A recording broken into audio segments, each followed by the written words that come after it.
করেন তারা কখনো দুঃখ দুর্দশার গ্রস্ত হন না। এই ব্রত পালনকারী কখনো নির্মজনী প্রাপ্ত হন না।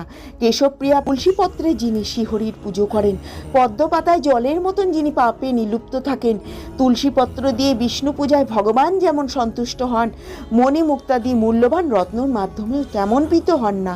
যিনি কেশবকে তুলসী মঞ্জুরি দিয়ে পুজো করেন তার জন্মজন্মিত পাপ ক্ষয় হয়ে যায়। এই প্রসঙ্গে ব্রহ্মা বললেন, হে নারদ, যিনি তুলসীকে প্রত্যহ দর্শন করেন তার সকল পাপের রাশি বিতরিত হয়ে যায়। যিনি তাকে স্পর্শ করেন তার পাপ মলিন দেহ পবিত্র হয়।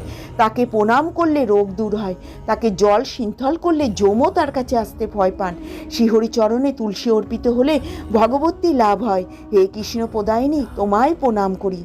যে ব্যক্তি হরিবাসরে ভগবানের সামনে দীপদান করেন, চিত্রগুপ্ত তার পুণ্যের সংখ্যা হিসাব করতে পারেন না। তাই পিত্তপুরুষরা পরম তৃপ্ত লাভ করেন। বললেন, সর্বপাপ হরিণী এই একাদশী